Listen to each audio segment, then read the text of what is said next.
నమస్తే, welcome to ఎస్ఐట్ news. నేను తరంగిణి. ముందుగా బులెటిన్లో హెడ్లైన్స్ చూద్దాం.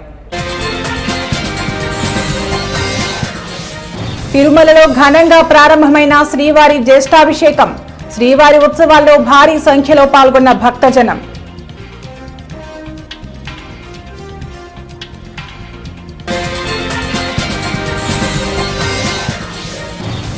రాష్ట్ర ప్రభుత్వంపై ఆగ్రహం వ్యక్తం చేసిన మాజీ మంత్రి ఆర్కే రోజా.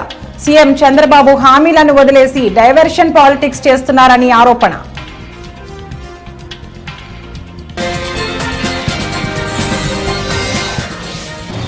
హిందూపురంలో ఘనంగా ఎమ్మెల్యే బాలకృష్ణ 65వ జన్మదిన వేడుకలు. కేక్ కట్ చేసి బాలయ్యకు శుభాకాంక్షలు తెలిపిన పార్టీ శ్రేణులు.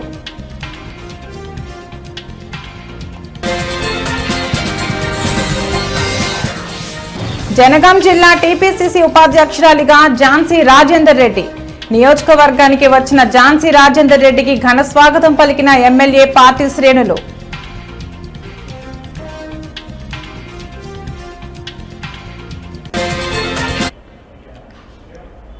తిరుమలలో శ్రీవారి జ్యేష్ఠాభిషేకం ఘనంగా ప్రారంభమైంది.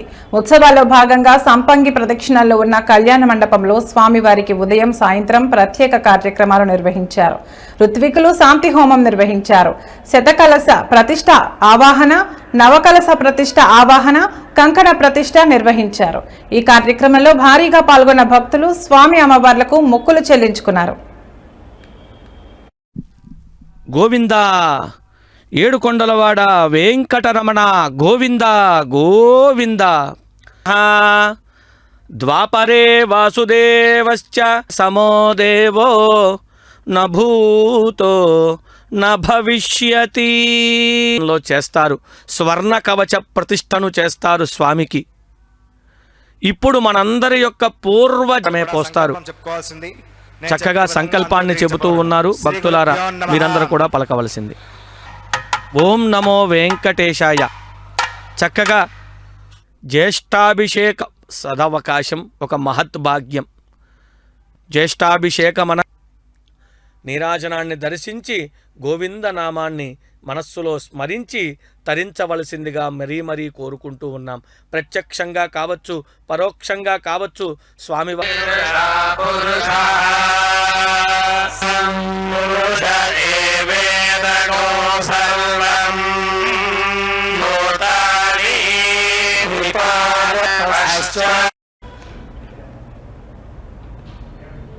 తిరుపతిలోని తాతయ్య గుంట గంగమ్మ 4వ మారు పొంగళ్ల జాతర అంగరంగ వైభవంగా ప్రారంభమైంది.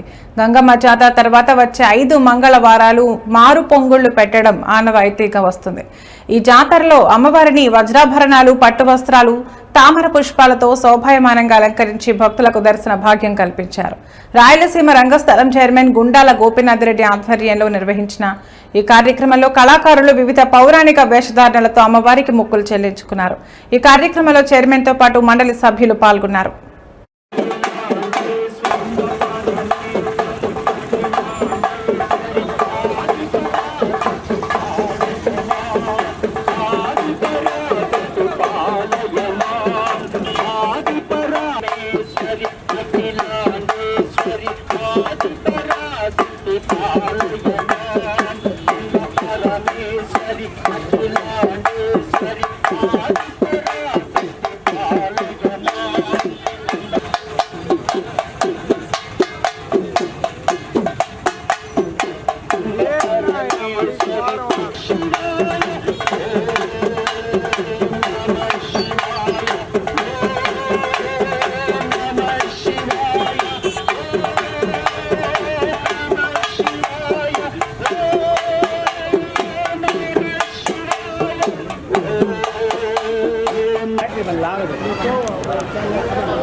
వెనక్కి రా రే, మళ్ళా ముందుకు వస్తారు ఈ అబ్బాయి కూడా.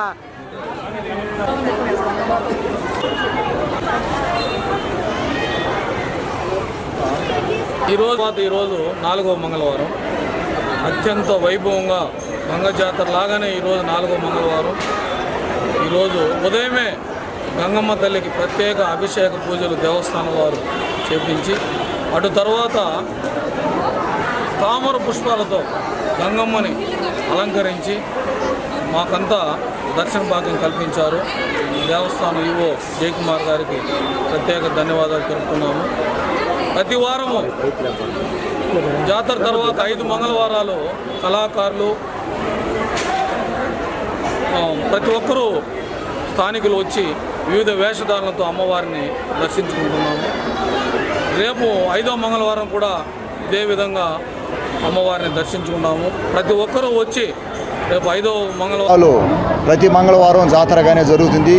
ఇది 4వ వారం కావున ఎంతో గొప్పగా దేవతామూర్తుల వేషంలో భక్తులెల్లరూ మన తిరుపతి రాయలసీమ రంగస్థల చైర్మన్ గుండాల గోపీనాథ్ రెడ్డి ఆధ్వర్యంలో మా కళాకారులందరూ భజన భక్త బృందం అందరూ ఈ కార్యక్రమంలో పాల్గొని ఎన్నో దేవతామూర్తుల వేషాలు ధరించి గంగమ్మకు మొక్కులు చెల్లించుకొని గంగమ్మ తల్లి భక్తులందరికీ కోరిన కోరికలన్నీ తీర్చి ఇలవేలుపుగా వర్ధిల్లే తల్లి. ఆమెకు మేమంతా మొక్కులు తీర్చుకున్నందుకు మాకెంతో ఆనందంగా ఉంది. రాష్ట్ర ప్రభుత్వంపై మాజీ మంత్రి ఆర్కే రోజా ఆగ్రహం వ్యక్తం చేశారు.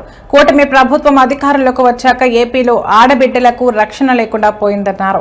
అధికారంలో ఉన్న వాళ్లే అరాచకాలు చేస్తున్నారన్న ఆమె హోంమంత్రి పట్టించుకోవడం లేదని మండిపడ్డారు.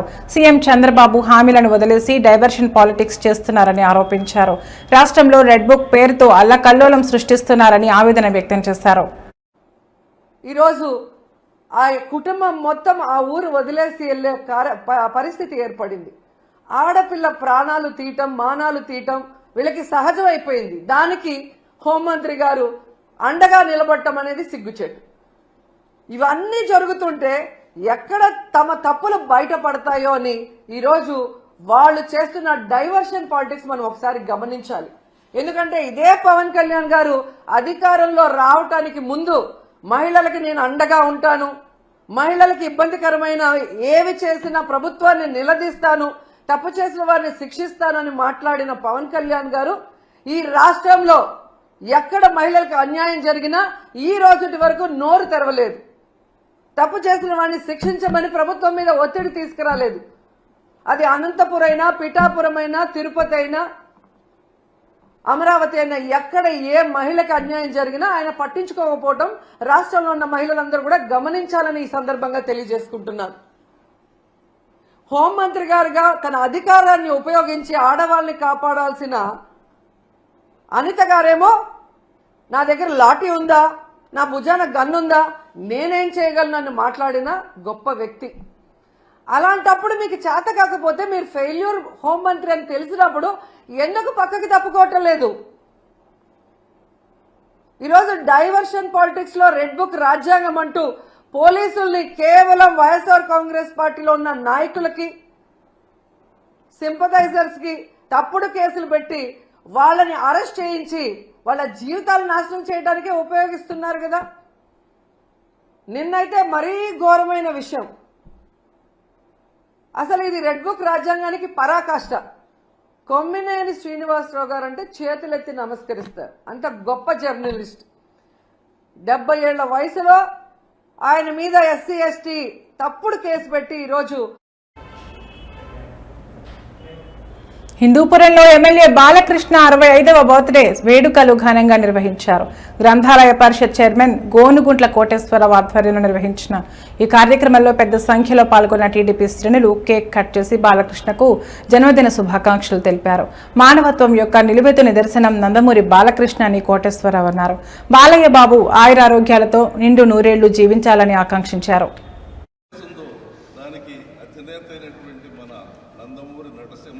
అవార్డు తీసుకున్నటువంటి మన బాలయ్య బాబుకి జన్మదినం ఇవాళ. అందరికీ ఐశ్వర్యాలతో ఆరోగ్యంతో విలసిల్లాలని నందమూరి నటసింహం అభిమానులందరూ ఇవాళ కేక్ కట్ చేసుకుంటున్నాం.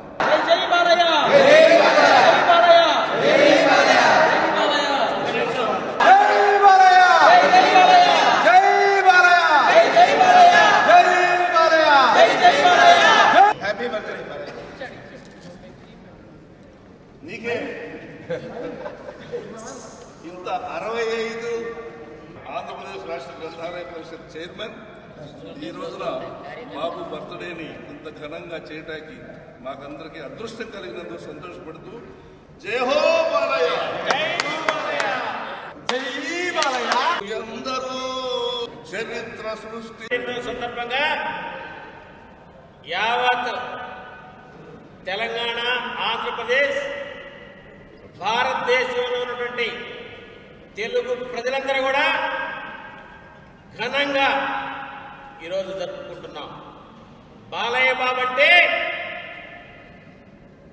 తెలుగు వారికి ఆ రోజు నందమూరి తారక రామారావు గారిని ఏ విధంగా అయితే అభిమానిస్తారో అదేవిధంగా బాలయ్య బాబుని అభిమానిస్తూ ఈ రోజున వారికి పద్మభూషణ అవార్డుతో పాటు వారి 65వ జన్మదిన శుభాకాంక్షలు తెలియజేస్తూ ఈ రోజున ఇంత ఘనంగా రమణ గారు తెలుగుదేశం పార్టీ కార్యాలయంలో అందరి సమక్ష వివిధ శాఖల అధికారులతో చిత్తూరు జిల్లా కలెక్టర్ కార్యాలయంలో సుమిత్ కుమార్ సమీక్షా సమావేశం నిర్వహించారు. ప్రధానమంత్రి సూర్య ఘర్ యోజన పథకం ద్వారా రాయితీతో సోలార్ రూఫ్ టాప్ నిర్మించుకోవడంపై ప్రజలకు మరింత అవగాహన కల్పించాలని అధికారులను ఆదేశించారు. సోలార్ విద్యుత్ వినియోగాన్ని పెంచడానికి సోలార్ రూఫ్ టాప్ ద్వారా ఉత్పత్తి చేసే విద్యుత్తో ఇంటి అవసరాలను తీర్చుకోవడంతో పాటు మిగులు విద్యుత్ను తిరిగి గ్రిడ్కు అమ్ముకోవడం ద్వారా ఆదాయం పొందవచ్చని వెల్లడించారు. And all the state governments are implementing. Renewable energy we have to promote. And if we are able to generate more electricity by renewable, so there will be a lot of stability will come in the electricity and the energy sector. And also at the same time, a lot of savings will happen to the community at large. So with that objective, in 2024, Honorable Prime Minister launched this scheme. And the scheme says that 1 kilowatt means 100 units, 2 kilowatt means 200 units, and 3 kilowatt means 300 units to be produced. And if people are ready at the ground level, government will also give them subsidy. And whatever beneficiaries here, they have to pay if it happens. A lot of saving will happen for the public. Energy will be generated, energy will be fed to the grid, and the fossil fuel, other issues, oil, this, that will also come down. So with this objective, the scheme was launched, and if you ask me in a nutshell, SC/ST farmers, it is free of cost. Government will basically pay the entire cost, whatever it is, for the installation of rooftop. They don't have to pay any money. If you are installing 1 kilowatt, then subsidy support for general like Aussie family are 30,000. Subsidy means 30,000 rupees or 13,000 rupees, whatever remaining they have to pay from their own pocket. And 3 kilowatt subsidy support is limited to 78,000. Okay. So the government says that 1 kilowatt, 2 kilowatt, 3 kilowatt, you go to the field, register people. వాళ్ళ requirements ఏమేమి ఉన్నాయి, requirement తీసుకుని ground. TUDA chairman Tirupati జిల్లా రేణిగుంట మండలం సూరప్పకసంలోని నిర్మిస్తున్న పద్మావతి నగర్లో నిర్మిస్తున్న TUDA layout పరిశీలించారు. పేద మధ్యతరగతి ప్రజల సొంతింటి కలను నిజం చేయడానికి తిరుపతి పట్టణ అభివృద్ధి సంస్థ అనుకూలమైన ధరలతో తుడా ఫ్లాట్స్ ను విక్రయిస్తుందని దివాకర్ రెడ్డి అన్నారు. జంగిల్ క్లియరెన్స్ చేసి వీలైనంత త్వరగా మౌలిక వసతులు కల్పించి వేలానికి వెళ్లాలని ఆయన అధికారులకు సూచించారు.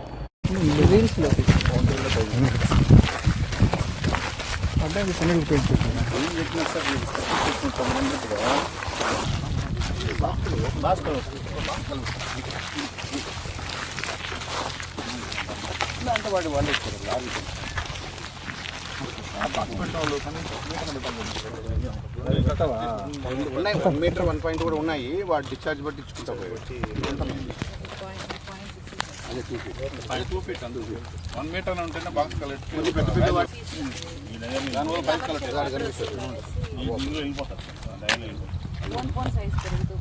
అదే డిశ్చార్జ్ దీనికి ఏమి ఇచ్చినారు అంగా తక్కువే ఫిషర్ పాయింట్ 4 పైపులు అండి మన ఆప్షన్లో పెడితే ఓన్లీ 2 వెళ్ళాయి. ఎందుకు వెంటనే వీటిని పెట్టాము. ఇవన్నీ రిలీజ్ అయిపోయినాయి కదా. ఇవి మళ్ళీ పెట్టారు సార్ మార్టిగేజ్లో మళ్ళీ ఉన్నాయి సార్. ఇంకేం ప్రాబ్లం బ్యాంకులో ఇవి మనకు ముందు మార్టిగేజ్లో ఉన్నాయి సార్. బ్యాంక్ మార్టిగేజ్ ఇవి రిలీజ్ చేసి ఇవి మాత్రం ఆప్షన్లో పెట్టాం సార్. ఆ ఆప్షన్లో పెట్టకంటే ముందే ఇవి టవర్స్ కోసం ఇవి పెట్టారు సార్. కూటమి ప్రభుత్వంపై వైసీపీ నేత చెవిరెడ్డి భాస్కర్ రెడ్డి ఆగ్రహం వ్యక్తం చేశారు. కూటమి నేతలు గత కొన్ని రోజులుగా తనను అక్రమ కేసుల్లో ఇరికించి జైలుకు పంపించాలని చూస్తున్నారని మండిపడ్డారు.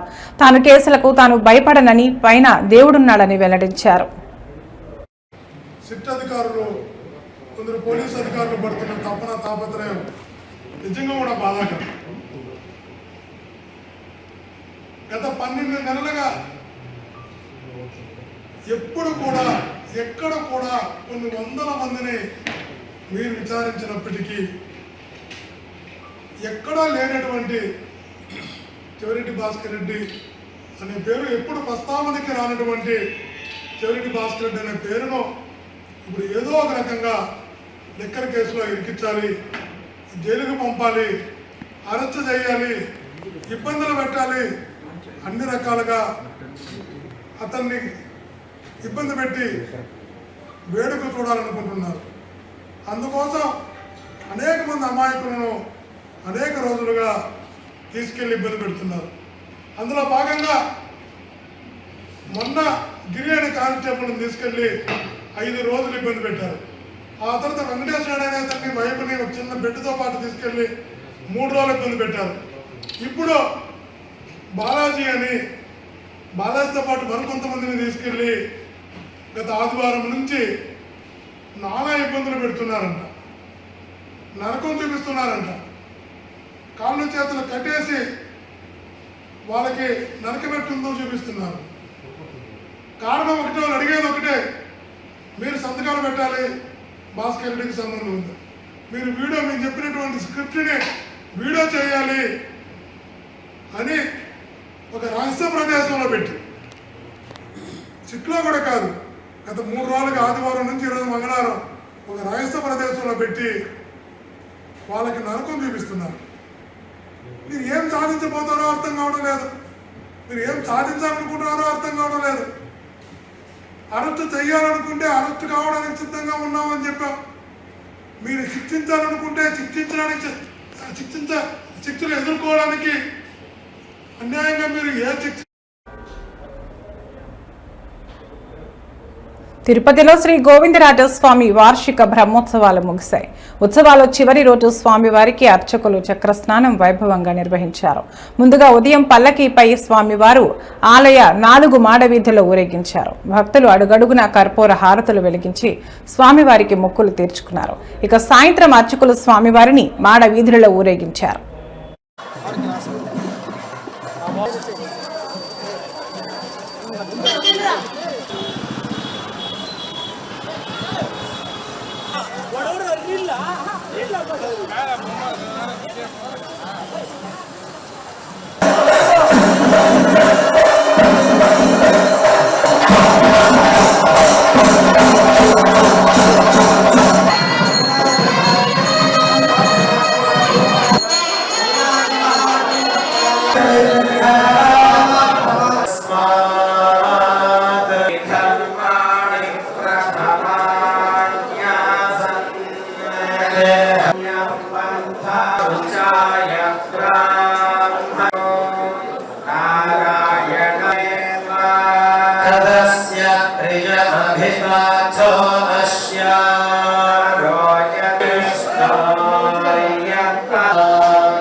తిరుమలలో శ్రీవారి జ్యేష్ఠాభిషేకం ఘనంగా కొనసాగుతోంది. ఉత్సవాల్లో భాగంగా 2వ రోజు శ్రీదేవి భూదేవి సమేత శ్రీ మలయప్ప స్వామి వారు ముత్యపు కవచం ధరించి మాడ వీధులలో విహరించారు. అంతకుముందు ఉదయం 8 గంటలకు ఆలయ అర్చకులు, వేద పారాయణదారులు శాస్త్రోక్తంగా మహాశాంతి హోమం నిర్వహించారు. అనంతరం ఉదయం 9 గంటల నుండి 11 గంటల వరకు శ్రీ మలయప్ప స్వామి వారికి దేవేరులకు అభిధేయక అభిషేకాన్ని కన్నుల పండుగగా నిర్వహించారు. ఈ కార్యక్రమంలో భక్తులు పెద్ద సంఖ్యలో పాల్గొని స్వామి వారికి ప్రత్యేక పూజలు చేశారు.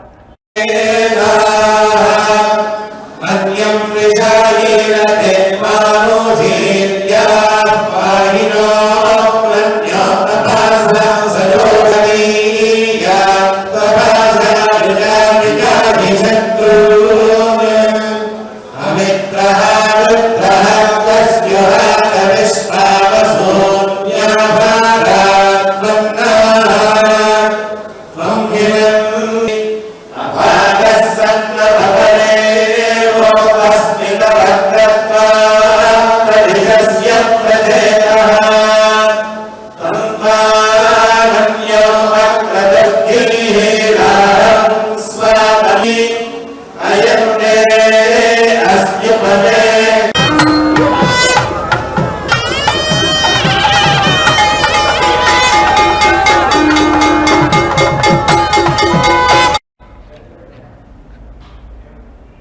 జనగాం జిల్లా పాలకుర్తికి చెందిన ఝాన్సీ రాజేందర్ రెడ్డిని టీపీసీసీ ఉపాధ్యక్షురాలిగా నియమించడంతో నియోజకవర్గ వ్యాప్తంగా కార్యకర్తలు విజయోత్సవాలు చోటు చేసుకున్నారు. టీపీసీసీ ఉపాధ్యక్షురాలి ఎన్నికైన అనంతరం మొదటిసారి నియోజకవర్గానికి వచ్చిన ఝాన్సీ రాజేందర్ రెడ్డిని ఎమ్మెల్యే యశస్విని రెడ్డితో కలిసి పార్టీ శ్రేణులు ఘన స్వాగతం పలికారు. పార్టీ నన్ను గుర్తించి ఈ పదవిని కట్టబెట్టడం ఎంతో గౌరవంగా భావిస్తున్నట్లు ఝాన్సీ రాజేందర్ రెడ్డి తెలిపారు.